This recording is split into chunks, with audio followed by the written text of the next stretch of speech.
Hello, मी अर्चना, गोष्टी वेल्हाळ अर्चना. आज मी तुम्हाला जी कथा सांगणार आहे ना, ती खूप छान आहे बरं का. छोटीशी आहे, पण छान आहे. एकदा काय झालं, एक ना गुरुकुल होतं आणि त्या गुरुकुलामध्ये असे छोटे छोटे 10-12 वर्षाचे जे विद्यार्थी होते, ते शिकायला तिथंच राहत होते. गुरूंनी जे काही आपल्याला सांगितलं आहे ते सगळं अगदी छानपणे करणं आणि जास्तीत जास्त गुरूंना दाखवणं, अरे मी किती बरोबर आहे, मी किती प्रामाणिक आहे, मी किती छान शिक्षण घेतो आहे, हेच त्यांचं काम होतं. एक दिवशी गुरुजींनी काय केलं, त्या सगळ्या छोट्या छोट्या विद्यार्थ्यांना आपल्याजवळ बोलावलं आणि त्या प्रत्येकाला ना एक छान पिकलेलं केळ दिलं आणि काय सांगितलं माहिती आहे, की हे केळ घेऊन मी जेव्हा म्हणेल जा, तेव्हा जायचं आणि अशा ठिकाणी ते केळ खायचं जिथं तुम्हाला कोणीही बघणार नाही. सगळ्यांना खूप मज्जा वाटली. अरे मस्त ना, केळ पण खायला मिळतंय आणि पटकन पळापळीसारखा खेळ पण खेळायला मिळतोय. कुठंतरी लपून बसायचं, पटकन खायचं, पटकन यायचं. झालं, त्यात आहेच काय. गुरुजींनी प्रत्येकाला केळ वाटलं. प्रत्येकजण जिथं जागा मिळेल तिथं पळायला लागला. पटापटा पटापटा एकदम सगळी तिथली मुलं गायब झाली. कोणी झाडाच्या मागं गेलं, कोणी भिंतीच्या मागं गेलं, कोणी कुठे आणि कोणी कुठे.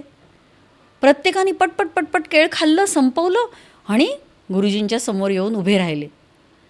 गुरुजी खूप वेळचं एका मुलाकडे लक्ष ठेवून होते.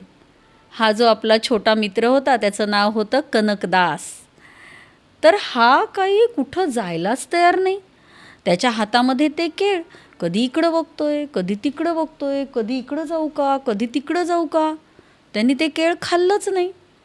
जेव्हा त्याचे मित्र ते केळ खाऊन पटापटा परत आले, ते त्याची खिल्ली उडवायला लागले. अरे काय तू, साधं केळ खायला जमलं नाही तुला, तुला अशी जागा सापडली नाही की जिथं तुला कोणीच बघणार नाही आणि पटकन खाऊन घ्यायचं केळ, आम्ही बघ कसं खाल्लं. मग गुरुजींच्या लक्षात आलं की ह्याचं काहीतरी प्रॉब्लेम दिसतोय. गुरुजी त्याच्याजवळ गेले आणि म्हणे, बाळा काय झालं. तो म्हटला, गुरुजी मी खरं ना खूप शोधण्याचा प्रयत्न केला बरं का, पण मला अशी जागाच सापडली नाही की जिथं मी एकटा एकटा कुणाला न दाखवता सगळ्यांपासून लपून केळ खाऊ शकेल. गुरुजींनी त्याला विचारलं, का बरं असं ठिकाण तुला सापडलं नाही, सगळे तर गेले खाऊन आले. तो म्हटला, गुरुजी अशी बरीच ठिकाणं होती, पण असं एकही ठिकाण नव्हतं जिथं माझा मी स्वतःला बघू शकणार नाही. आजूबाजूला कोणी नव्हतं, पण मी तर स्वतःला बघत होतो. असं कोणतं ठिकाण आहे मला काही कळलंच नाही की जिथं मीच स्वतःला बघणार नाही. किती छोटीशी कथा आहे ना, पण किती अर्थपूर्ण. असं कोणतं ठिकाण आहे की जिथं आपण आपल्या स्वतःलाच बघू शकणार नाही. तुम्हाला माहिती आहे, आपण जी प्रत्येक छोट्यातली छोटी गोष्ट करत असतो ना, मग ती चांगली असेल, वाईट असेल, आपलं मन तर आपल्याला बघत असतं. आपण जेव्हा कुठली तरी छान गोष्ट करतो, चांगली गोष्ट करतो, तेव्हा कोणी नाही, पण आपलं मन आपल्याला नक्की शाब्बासकी देत असतं. आणि जेव्हा आपण काहीतरी चुकीचं वागतो, वाईट करतो, काहीतरी चुका करतो, समजून उमजून चुका करतो, तेव्हा आपलं कोणी नाही, पण आपलं कोणाच्या कदाचित लक्षात येणारही नाही बरं का, पण आपलं मन आपल्याला नक्की खातं. त्या रात्री आपण नीट झोपू शकत नाही. खरं आहे ना.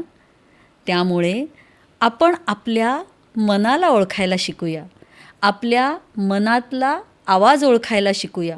कोणी नाही, पण आपलं मन तर आपल्याला नक्की सांगेल काय योग्य, काय अयोग्य. त्याचा आवाज आजपासून नक्की ऐकूया.